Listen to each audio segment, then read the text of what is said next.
Guys, it's Gus, and as you probably already know, the artifact call is one of the most important times during a boss fight. That's when a group will do the majority of their damage.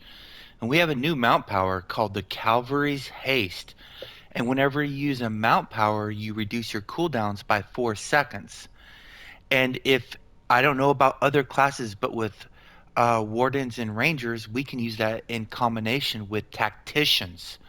So in theory, we could use our artifact, use some encounters, use tacticians, get our encounters back, use those encounters, then use our mount power to get our encounters back and use those encounters back. And it works. It's really, really good, guys. This is going to be just over 12,000 magnitude worth of damage in 10 seconds. So let me explain the rotation.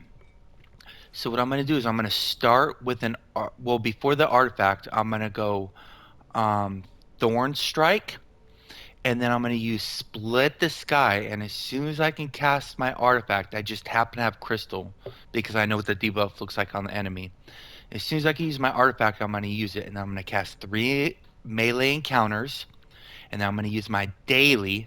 I'm going to use 3 melee encounters again. Then I'm going to use my mount. Then I'm going to use my Owlbear, and then I'm going to use my 3 encounters again. The very last Thorn Strike is kind of iffy. When I've been practicing it, sometimes I can hit it before the artifact debuff goes away. Sometimes I can't, because there's the smallest of gaps. That might be able to be fixed with some recharge speed or a shirt that reduces cooldowns. But I don't. I'm not trying to change my build as much as possible. There's cooldowns. Yeah, like this one, the Glacier, where you reduce your cooldowns by 1.2 seconds. I'm trying not to change the build while keeping as much as I can damage. So the downside about this mount power is I had to remove an Executioners, which means I'm losing 3,000 ratings. Um, which hurts because that's 3% offensive stats, but I'm gaining a couple more encounters during the artifact call, which means they're getting, triple the damage from all the debuffs, give or take. So let me just show you. Uh, when I start off with Throw Caution, which is 500 magnitude, I'm going to use that 3 times, so that's 1500 magnitude. And then I'm going to do Hindering Strike, which is 520 magnitude. I'm sorry, yeah, 520 magnitude times 3. And then I'm going to use Thorn Strike, which is another 500 magnitude. But it's the minimum amount of magnitude that will do is 500. As the enemy's health goes down, it will be 750. But when I was just for math, I was assuming his health was full. So you're going to get more out of that. And don't forget, when you do Hindering Strike, it not only does 520 magnitude, it does 500, it does Strong Grasping Roots. And Strong Grasping Roots gives you 175 magnitude. So you're going to get that 3 times during the artifact call as well. And then we're also going to get our Owlbear, which is 1,000 magnitude.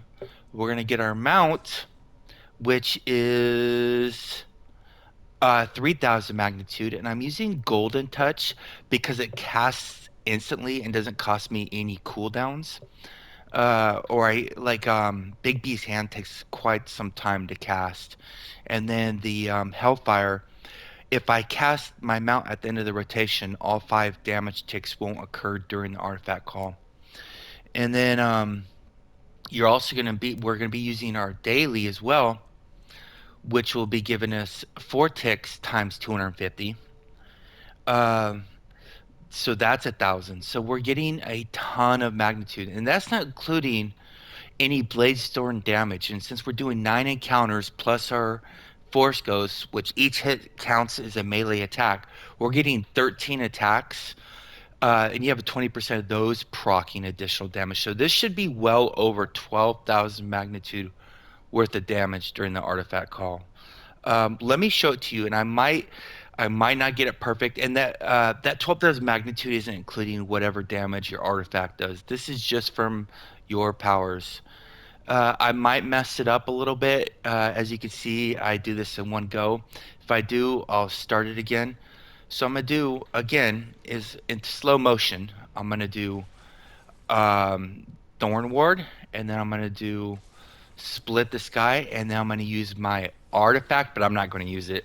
And I'm going to do 1 encounter, 2 encounter, 3 encounter, daily, encounter, encounter, encounter, mount power, Owlbear, and my encounters will be off, and I'm going to go 1 encounter, 2 encounter, 3 encounter during the artifact call. I didn't use those powers because I have to wait 60 seconds. So we should have our encounters back in just a second. So, oh, and I wasn't including the damage from the 2 range powers. That's why you're probably wondering why I didn't add up the over 12,000 magnitude. So you're going to start off with Split the Sky first, and it's 5 ticks of 225 damage, but I figure you're only going to get 4 ticks of that damage during the artifact call, so that'll be 1,000 magnitude. Now, it might only be 3. No, you will get 4. It might actually be 5, but you'll get at least 4. And then on Thorn Ward, it's 6 ticks times 200, but I had that at 4 ticks will happen during the artifact call because you're casting that before you cast Split the Sky.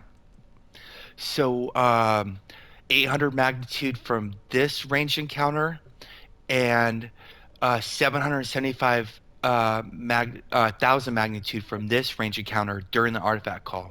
So that's really nice. That's why you pre-position these range powers before your artifact. So you're doing additional magnitude during the artifact call. All right, let's see if I can get this. I'm gonna mess it up, guys. Guaranteed.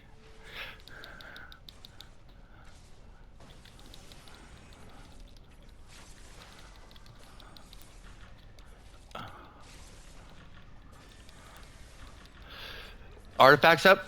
Yeah, got it, I think. Slow motion, that last Thorn Ward or Thorn Strike, it was iffy, but it was really close. But you can see there is a ton of magnitude coming out there.